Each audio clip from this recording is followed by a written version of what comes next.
We are, I think, now ready to start with our first speaker. And it's my pleasure to introduce Lata Mangipuri, who asked the question to the ambassador. She's a legislator from the state of New Hampshire. She's run for office 5 times and won 5 times. And she's about to run for the 6th time. We're delighted. Lata, thank you for coming down from New Hampshire to chair this session. And I'm going to invite you to join me up here. And she will introduce our distinguished guest. And the topic is innovation in water. Innovation in water. Lata, over to you. Thank you, Ravi. This is a great honor for me to be part of this global summit, Innovation Summit. And the first session, I'm honored to chair the first session and introduce our speaker, Mr. Bharat. He's the Director General of National Center for Good Governance and former Director of Jeevan Mission. So Jeevan Mission is a huge undertaking which was for pure drinking water, and the scalability of this project just awe-inspiring to me. You know, coming from a small state, we have issues of PFAS contamination for drinking water.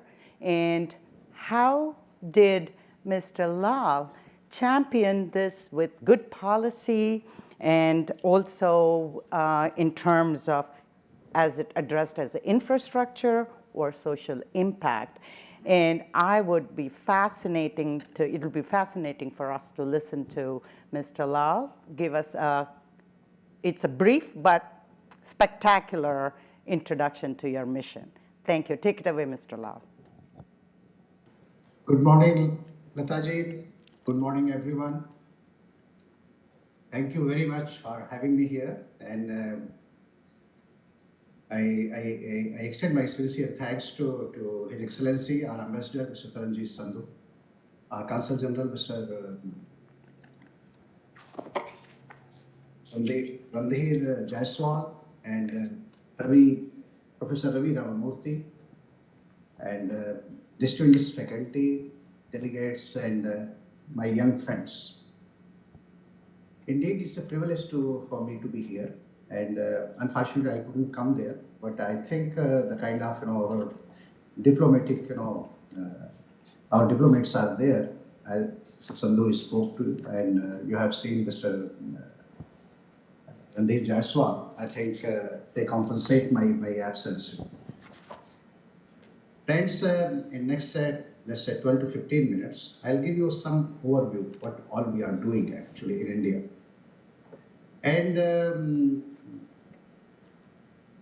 kindly appreciate that this is a country of 1.4 billion people and roughly 970 million people living in rural India. More than 70% is still living in rural India. And since 2014, when Mr. Narendra Modi became Prime Minister of India, he started this concept that quality of life, basic necessities, basic services, each and every individual has to get it. And as a result, you have seen, and he gave a slogan actually, which became a guiding factor for all of us. One was minimum government and maximum governance. I think the focus has to be on governance, on delivery, rather than size of the government.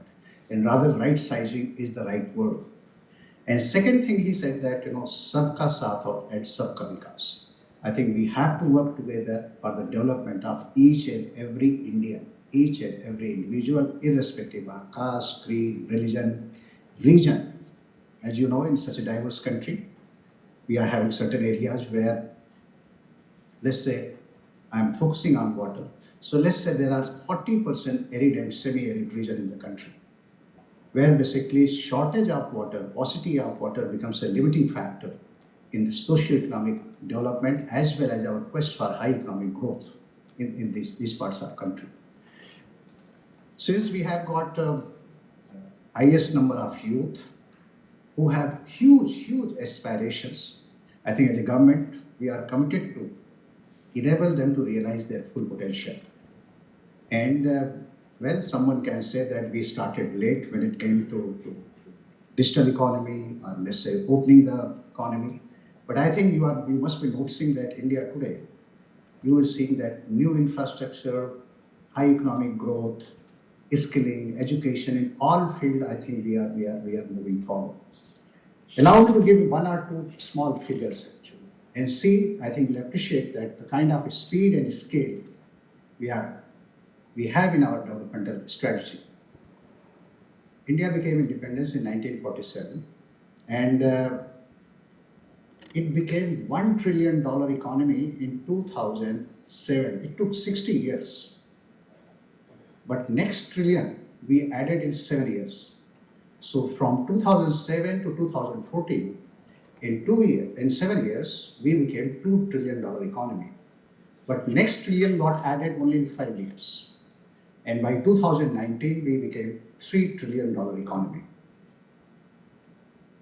And because of COVID and some disruption, as you understand, we have been aiming at that by 2025 or 26, we should be having a $5 trillion economy. But I think there are challenges and there are issues everybody appreciate hearing.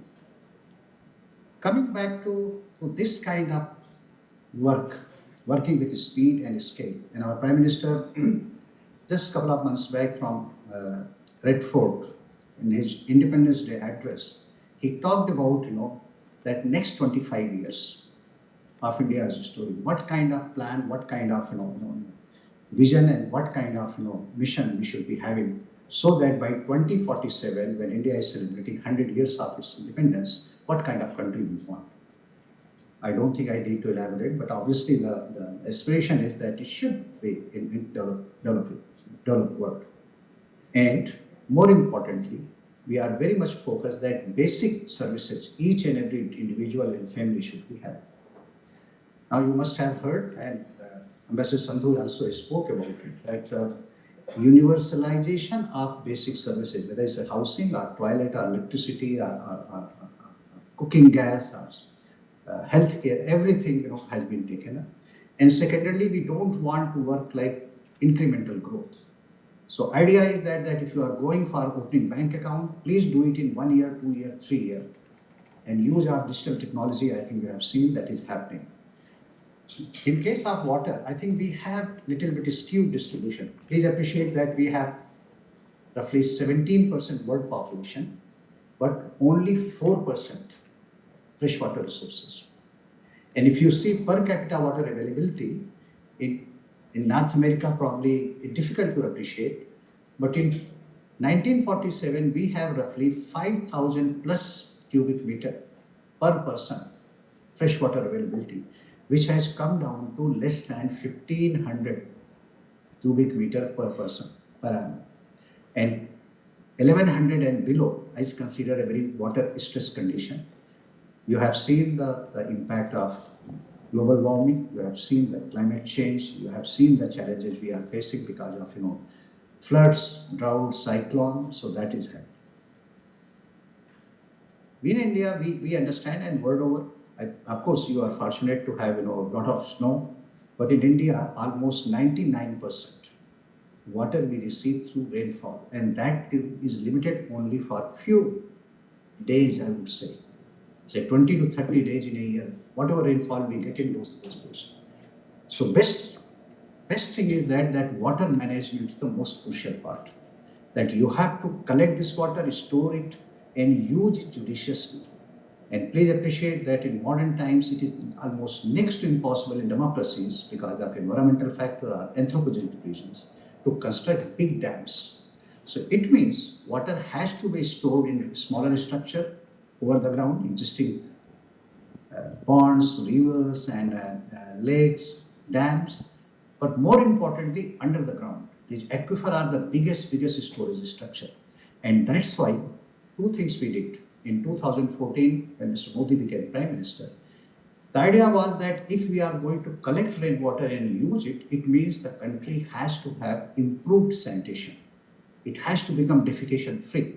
And that's how, Swachh Bharat mission was launched in 2014. Idea was that the whole, our surface become cleaner, much greener, and having little or much less contamination so that we can collect clean water. And for collecting clean water, we started a campaign for conserving water. throughout country.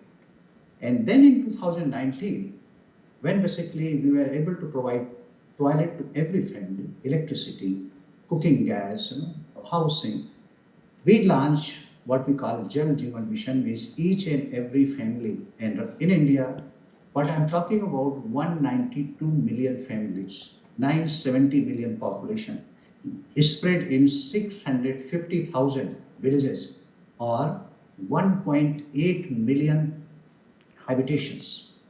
So these families, we have to create not only infrastructure, but two more things. One is that people of the country or local communities, they should have say in the infrastructure being created. They have to have say in operation, maintenance, management, and they have to own it. So what we call is decentralized, demand-driven, community-managed water supply program. When we launched this program in 2019, less than 17% of the families, means out of 192 million families, only 32 million families had provision of tap water supply. And Prime Minister announced from Red Fort that in 5 years, by 2024, 100% families, household have to have provision of tap water supply. Now see the challenge. In last 20, 30, 40 years, we have been able to make provision of tap water supply to only 17% of families. 32 million. And every year we have to make provision of tap water supply with 32 million families, so that in 5 years, remaining 160 million families can be, provided this provision. It means the scale, it means the speed, it means the planning which is required to implement it, it means the kind of monitoring we require, the quality checks we require, the kind of information collection, data analytics, and of course use of artificial intelligence. I think this Jal Jeevan mission is all about three things. Number one, the kind of speed and scale it has. Its canvas is too big, especially in a country like ours, because the 40% area we don't have local water source. You have to bring water from long distance, from somewhere dam or river or some reservoirs. Then there are quality affected areas where we have to treat it. And thirdly, that in 650,000 villages, you have to build infrastructure for treatment of water, supply of water, monitoring system, and more importantly, operation and maintenance. And everything has to be done through people's participation, what we call in every village, we should have village water and sanitation committee. It's a 10 to 15 member committee. 50% women and 25%. Mr. Lal, I just want to remind you, we need time for Q&A. So if you wouldn't mind wrapping up, that would really greatly help us. Thank you. So Pani Samiti, our Village Water Sanitation Committee, is managing this infrastructure. In last 2.5 years, you might have noticed there is a more than now 100 million families have provision of tap water supply. And secondarily, what we are doing is that everywhere sensor-based IoT devices, we are developing and deploying these devices so that data is collected about quantity, quality, regularity, and pressure of water supply. We are also have set up laboratories throughout the countries where basically anybody can get his or her water sample tested, and people can even also test through kits, domestic kits. And similarly, we are also using the innovative methods to collect data automatically. The idea is that people should not be feeding the data. For 650,000 villages, people should be collecting data, feeding and automated all this thing. In every district, we should have control and command center through which these 650,000 villages each village become a kind of a small water utility. We have got 734 districts, so each district become a kind of utility, and it opens huge opportunity for managing that district, which basically a kind of water utility. Again, what we have gone through that everywhere, because we are going to produce a lot of wastewater, grey water, so that water is being collected, treated, and reused, recycled. So this is again opening a kind of opportunity in the country so that people can involve. Lastly, before closing my remarks, what we have done that knowledge network. We have involved IITs, IIMs in basically capacity building and training and skilling of local youth in terms of whether it's a mason or it's a plumber or electrician, and they are pump operators, so they are getting involved in the whole implementation, operation, and maintenance. I will request and suggest that on your phone you can type only JJM dashboard, Jal Jeevan Mission dashboard, and you will find that each and every day, whatever infrastructure creation is taking place, tap water connection is being provided, all this information is coming live on this thing. You can go to your village, a sister village, and you can get the status as of date, in the same. I'll stop my remarks here, and if there are any questions, I'll try to answer you. Once again, I thank Mataji and Professor Ramamurthy for having me here and for this audience for this patient listening.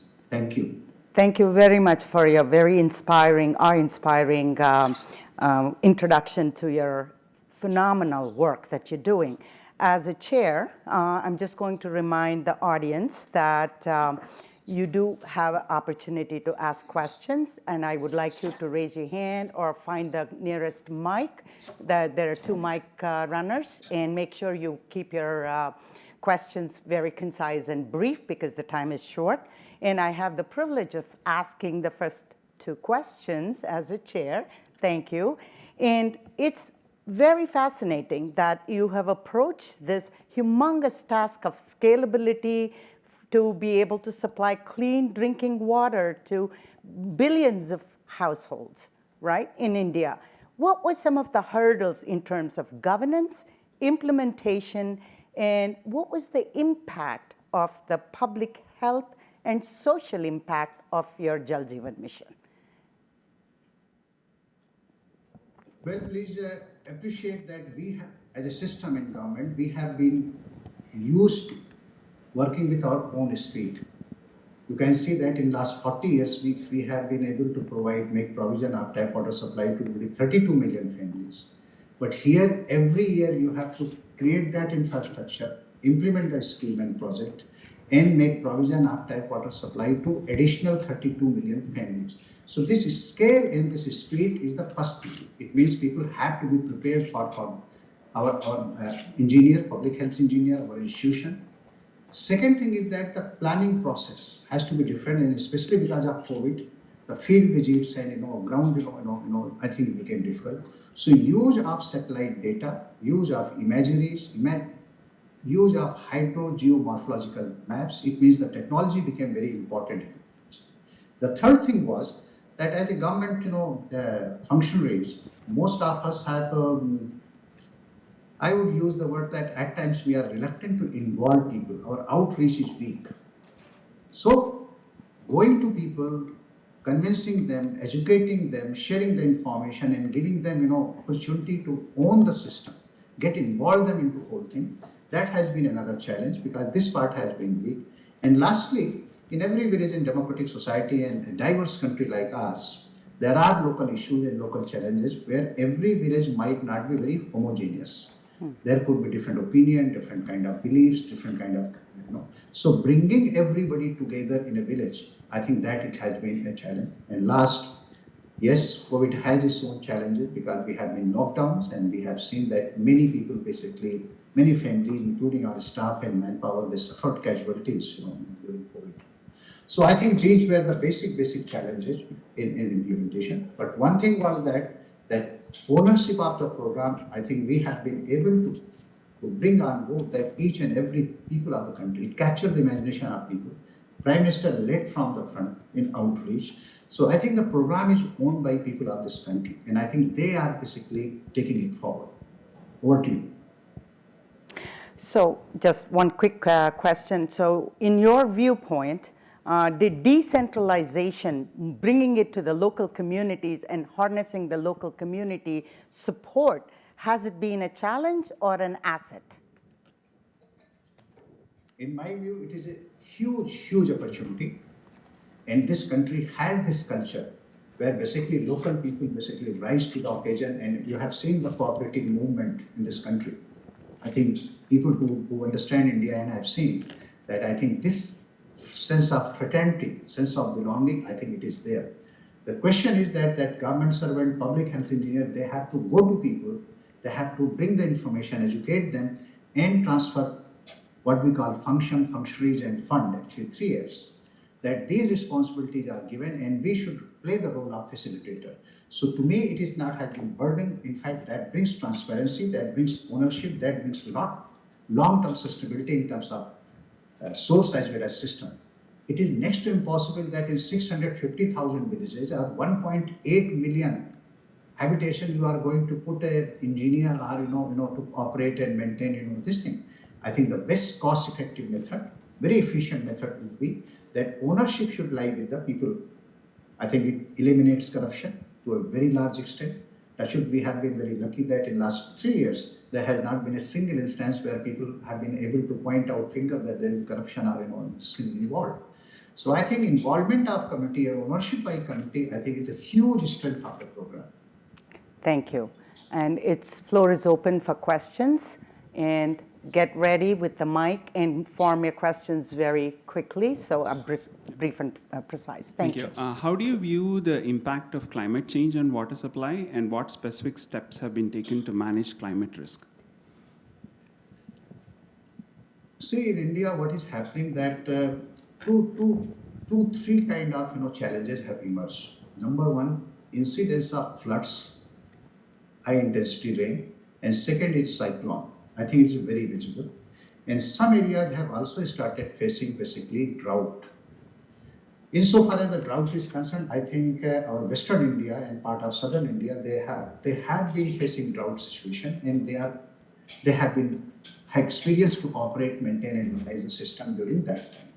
So what we have done basically to meet this challenge, the approach is to achieve water security, which means inter-basin transfer of water, storing water, strengthening our existing reservoir and dams, basically to store more water. Forecasting, as you know, that it is playing a huge role in case of floods and cyclone, and end of the day, preparing community actually, where community becomes very resilient. The infrastructure which is being created, that is also a very climate resilient or disaster resilient infrastructure. But end of the day, the effort is that local people should be able to suppose the system gets damaged, they should be able to manage, they should be able to restore the system within no time. So investment is being made in terms of technology in creating resilient infrastructure, and we on local communities to strengthen their capacity, to improve their skill, improve their knowledge. I think that is basically showing the dividend, and you must have observed that this year we had two major cyclones. One is in West Bengal and second in Odisha and Andhra Pradesh. And luckily, no casualty. More important, all these infrastructure and services was restored within no time. Of course, in some area it took around 24 to 36 hours. And during that time, we made advanced provision for clean water in pouches and bottles and all these things. But restoration of supply, whether it's electricity or telecommunication or pipelines in water pipelines and sewage system, I think country is gearing up that. Lastly, our government actually in last 8 years, you must have noticed, I think it has gone in a big way. Take International Solar Alliance, big way on basically climate and sustainability.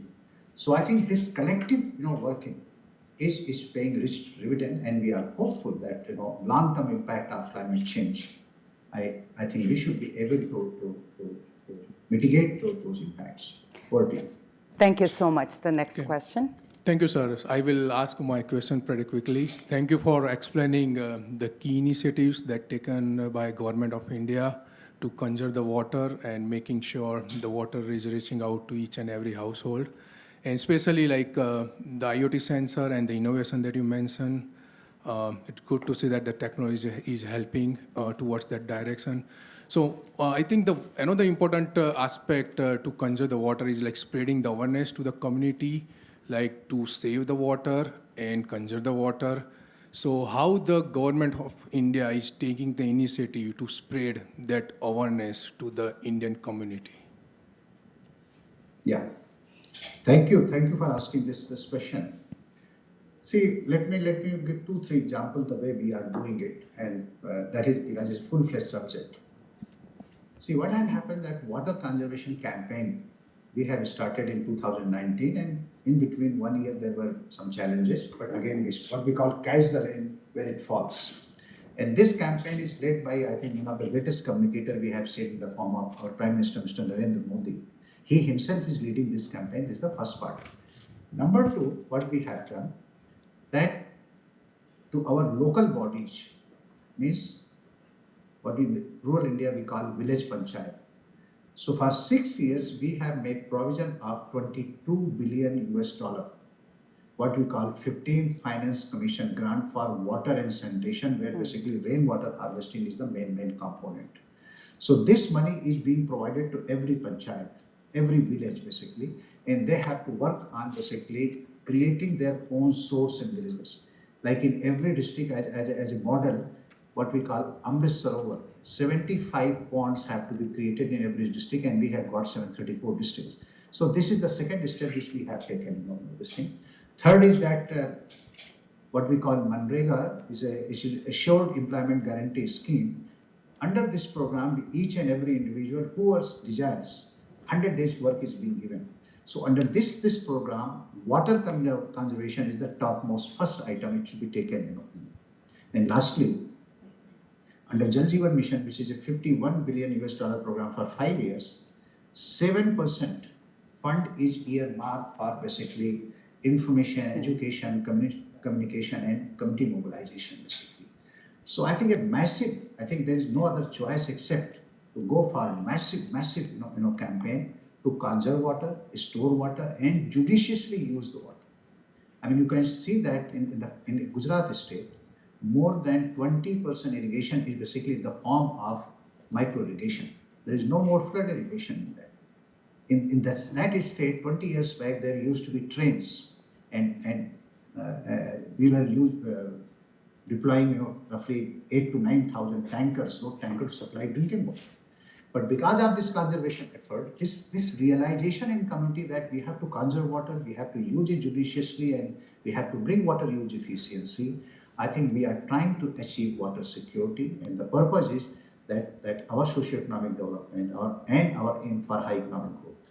Because please appreciate that if we have to eliminate absolute poverty, we have no choice except to go for high economic growth. And water must not become a limiting factor in this endeavor. So this collective effort and this realization is leading to water security, which water conservation is one of the most important elements. Thank you. Thank you. Any more questions? If you don't have, then I have the privilege of asking one more. I want you to focus briefly on the social impact. Being a woman, and water collection was primarily on the responsibility of the women in the households in India, and especially how the infant health and mortality rate has changed for availability of pure drinking water and the hygiene sanitation. Can you briefly focus on that? The results so far has been spectacular. Well, I think in 3 years, we have now reached to roughly more than 54% of households are having provision of clean tap water. Recently, Professor Kramer from University of Chicago, he carried out a study, and it came out that just by this single measure, that clean tap water is available in every home, and mind it only 54%, and in his study came out that every year we are going to save 136,000 lives, especially infants and children. This is one example. Second example, I would say that, as we all know, the interconnect between improved sanitation, hygiene, and clean water. Now, our data about waterborne diseases is showing last 3 years, waterborne diseases had come down by more than 46%. So, and thirdly, I think in women, where they have to walk to a long distance, especially in dark, whether it's a toilet or clean water to collect from public standposts. Just imagine a situation During COVID, we wanted that people should not be mixing and they should not be gathering around, any public place. If everybody has to go to public stand posts, I think it is next to impossible to stop the spread of virus. So this water is basically changing their life. They have more time to spend on their own. One very important point I would point out that in India, and imagine this economy, how can it expand? In 2014, only 24% women were basically involved in economic activities. Last year's survey shows that it has come to 33%. I personally believe, and we have seen in Gujarat, that if we are able to provide clean tap Mr. water Lal, to every I family, have to ask you to wind down, Yes. and it's fascinating work. Yes. And as a chair, I thank you, applaud you for a wonderful job that's ongoing, and it's a great privilege and honor for me to see what a collaborative work and scale with which Jal Jeevan mission has done. If we can bring it to small states like New Hampshire, where we have PFAS contamination, and Detroit with the drinking water issue, this will be a drop in the bucket. So here is a collaborative effort that can change, impact every individual in the more impoverished bottom of the pyramid life. And thank you again for a wonderful presentation, and good luck with your mission. Thank you very much.